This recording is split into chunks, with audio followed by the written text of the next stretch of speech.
చంద్రబాబు గారికి ఇక ఎస్సీలలో ఒక వర్గపు ఓట్ బ్యాంక్ ఫిక్స్ అయిపోయినట్టే.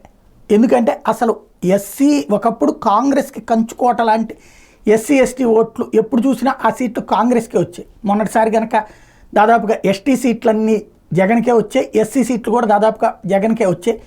ఇప్పుడే ఈ ట్రిప్పే అది దెబ్బతీయగలిగారు చంద్రబాబు నాయుడు, ఫస్ట్ టైం అనుకోవాలి. అదే సందర్భంలో ఎందుకు అంటే ఎస్సీ ఎస్టీ ఓట్ బ్యాంక్ అన్నది కాంగ్రెస్కి పదిలంగా ఉండటం, అదంతా జగన్కి డైవర్ట్ అవ్వడం నడిచింది. ఇప్పుడు అది రివర్స్ చేయగలిగారు. ఆ సంతోషంలో ఇంకొక శుభవార్త, తెలుగుదేశం పార్టీకి ఎస్సీ ఓట్లలో ఇక ఫిక్స్డ్ ఓట్ బ్యాంక్ వచ్చినట్టే. ఎందుకంటే ఏ నిర్ణయాలు తీసుకున్నా ఓట్ బ్యాంక్ చుట్టూతానే ఉంటుంది.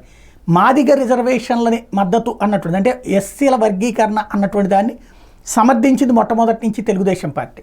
చాలా స్ట్రాంగ్గా సపోర్ట్ చేసుకొచ్చింది తెలుగుదేశం పార్టీ. ఇప్పుడు ఎస్సీ వర్గీకరణకు సంబంధించి సుప్రీంకోర్టు తీర్పు ఇవ్వడం, నరేంద్ర మోడీ సర్కార్ కూడా ఎస్సీ వర్గీకరణని సమర్థించింది.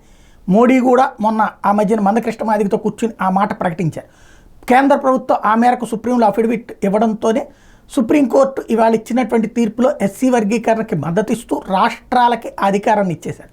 ఇప్పుడు ఆంధ్రప్రదేశ్గా దేశవ్యాప్తంగా ఎస్సీ ఎస్టీ వర్గీకరణ రాష్ట్ర ప్రభుత్వాల చేతికి వచ్చినట్టయింది. దీంతో ఇప్పుడు చంద్రబాబు గారు ఆటోమేటిక్గా చేసేస్తారు, మాదిగలకి రిజర్వేషన్ వర్గీకరణ అన్నటువంటి చేస్తారు. తద్వారా ఒక ఫిక్స్డ్ ఓట్ బ్యాంక్ అన్నటువంటిది ఎస్సీ సామాజిక వర్గంలో తెలుగుదేశం పార్టీకి జమ కాబోతోంది.